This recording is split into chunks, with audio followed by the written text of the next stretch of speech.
What's up, you guys? It's Steve here, and we got a response from Senate Majority Leader Chuck Schumer regarding Joe Manchin's statement that he will not support a $3.5 trillion stimulus package. And well, you can probably guess what it was he had to say. This is your stimulus check update and your stimulus package update. And I mean, come on, if the entire Democratic Congressional Caucus is all pushing for a stimulus package, and you are the one Democrat that is against it, and you are in a position where you could derail the entire thing, and you're saying you're not for it, what do you think they're gonna tell you, you guys? Well, we got this article that just came out. I'm gonna give you an update as to what they're saying. Take a look. Schumer on the $3.5 trillion bill. We're moving full speed ahead, regardless of what Joe Manchin has to say. We're going to get him on board. He needs to change his mind.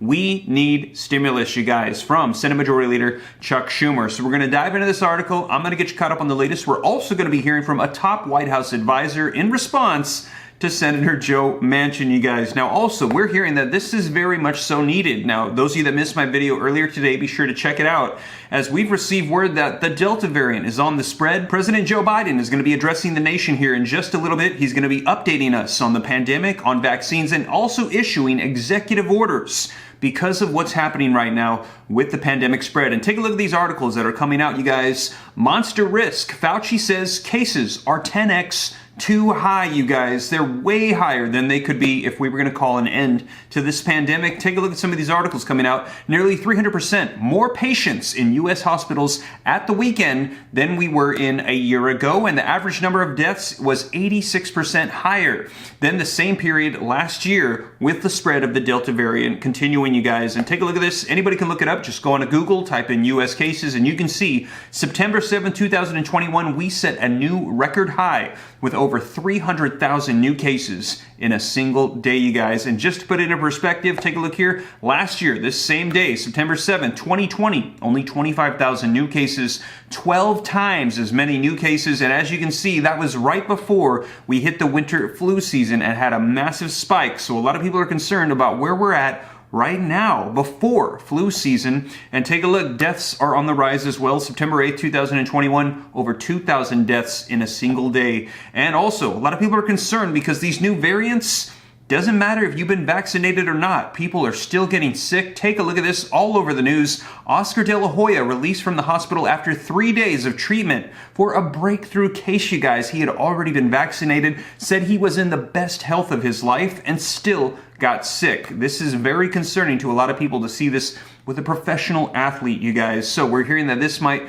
very much so be needed. So you guys, I'm going to dive into this article, let you know what we're hearing from Senate Majority Leader Chuck Schumer, the Democratic Party, in response to Joe Manchin saying to hit the pause button on stimulus. So we're going to dive right in. I'm going to get you caught up on the latest. But before we do, if you could do me a quick favor, just takes a second. If you like and appreciate these updates, don't forget to take a moment to smash the like button. Really helps out the channel a ton, lets the YouTube algorithm know that you think I'm doing a good job, and in turn, they're going to continue to promote and share these videos out. Also, leave your comments down below. I'd love to hear your thoughts. And if you think that this is going to help out other people, be sure to share it out on social media platforms yourself. Also, if this is your first time here and you want to stay up to date, don't forget, hit the subscribe button, turn on the notification bell. You can come join the viewing community, come and join the Ram fam. I'll keep you up to date on all this stuff so you know what's going on.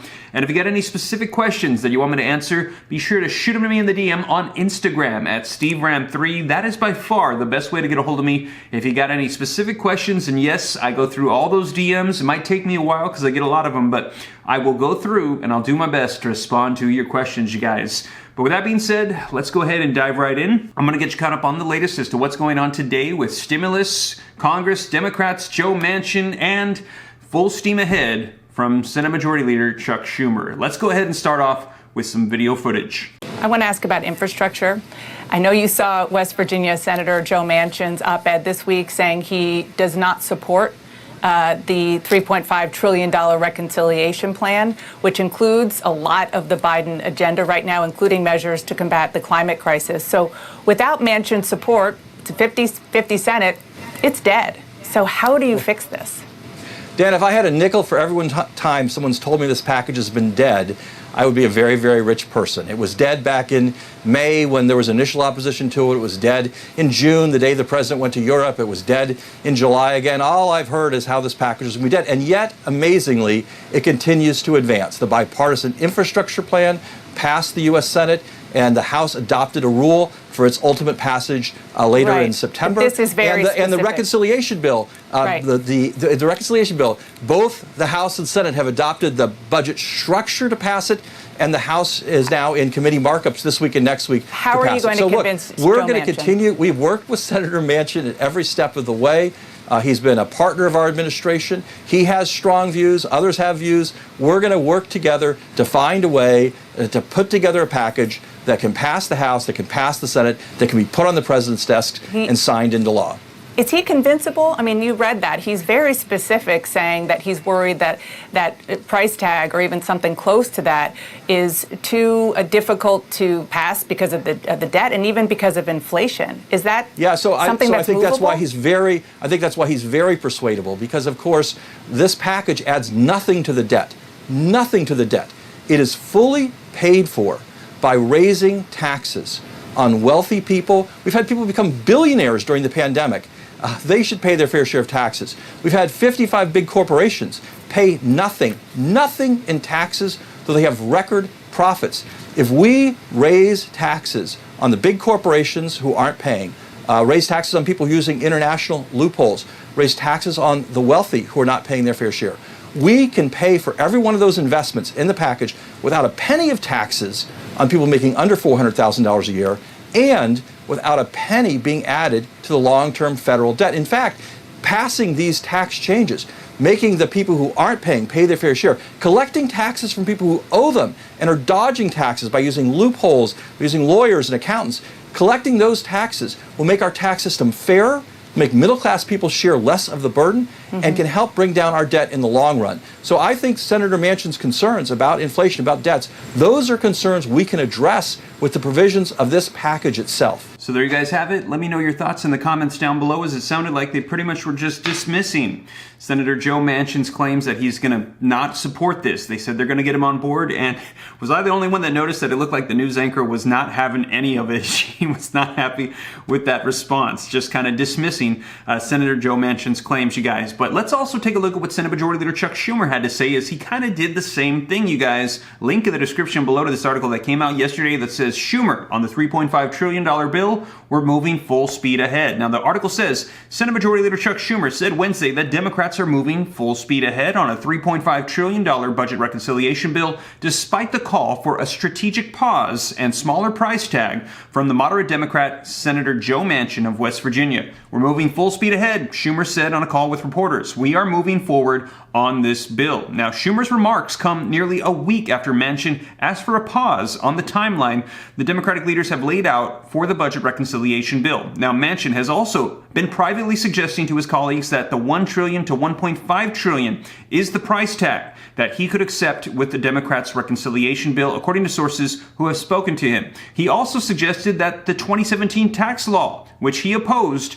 could be amended to raise enough taxes to ensure that the bill is fully paid for, according to sources. Now, Schumer dismissed these concerns to reporters on a call on Wednesday, and he said, there are some in my caucus who believe that the $3.5 trillion is too much. There are some in my caucus who believe that it's too little. And we're going to work very hard to have unity, because without unity, we're not going to get anything done, you guys. So pretty much saying he's dismissing that. He says we have people saying it's too high, some people saying it's too low. But we're going to figure it out, kind of dismissing Senator Joe Manchin. Now, Senate Budget Committee Chair Bernie Sanders, an independent for Vermont, who caucuses with the Democrats, who was also on call, and he added, to my mind, this bill, a $3.5 trillion, is already a result of a major compromise. Bernie Sanders, progressive, saying, we need more. He had actually called for $6 trillion, and as much as $10 trillion, we've heard, has been suggested by some progressives. Now, regarding which policies will be in the budget reconciliation, Schumer said that the bill, which is still being drafted, includes Medicare expansion to cover dental, vision, and hearing benefits. And these benefits are undeniably important to our nation's seniors that were left out of Medicare at the beginning when they shouldn't have been. Schumer said, Medicare expansion is something that Sanders has been fighting for to include in this bill, though the proposal could prove costly. Now, when asked about these disagreements that are beginning to arise within the two chambers and the White House on what to include in the legislation, Schumer suggested that they are still working on their disagreements, you guys. So we're going to be seeing they're still working away on this. And right now, Joe Manchin is saying that 3.5 is too high and he wants to bring it down to 1 or 1.5, cutting it down to like a third, you guys. But Senate Majority Leader Chuck Schumer, and as you can see, top White House advisors are pretty much dismissing that, saying that they're going to get him on board. And they're working away on the provisions to be included, the amounts that are going to be allocated. And you guys, we're likely going to be hitting a lot more details in the coming weeks as to what they're going to be saying about stimulus. And I'll be sure to keep you guys up to date here on the channel, you guys. So stick with us. I'll be sure to let you know what's unfolding. We're going to be hearing very shortly from the President, Joe Biden, on the new executive orders, new mandates, new requirements. I'll keep you up to date here on the channel and let you know what unfolds, you guys. And as always, thank you so much for joining me. If you made it this far and you haven't already, don't forget, take a second, smash the like button. Helps me out a ton. Thank you so much. Also, leave your comments, share this out. If this is your first time here, hit the subscribe button, turn on the notification bell, come join the Ram fam. I'll keep you up to date. And if you got any specific questions for me, shoot them to me in the DM on Instagram at SteveRam3, you guys. But with that being said, I'll catch you in the next video. Thank you so much for joining me. Remember, 3 p.m. Pacific Standard Time, Monday through Friday, regular uploads and also random uploads throughout the day and during weekends whenever news breaks, you guys. But thank you so much for joining me. I'll catch you in the next one. Take care. God bless. This is Steve.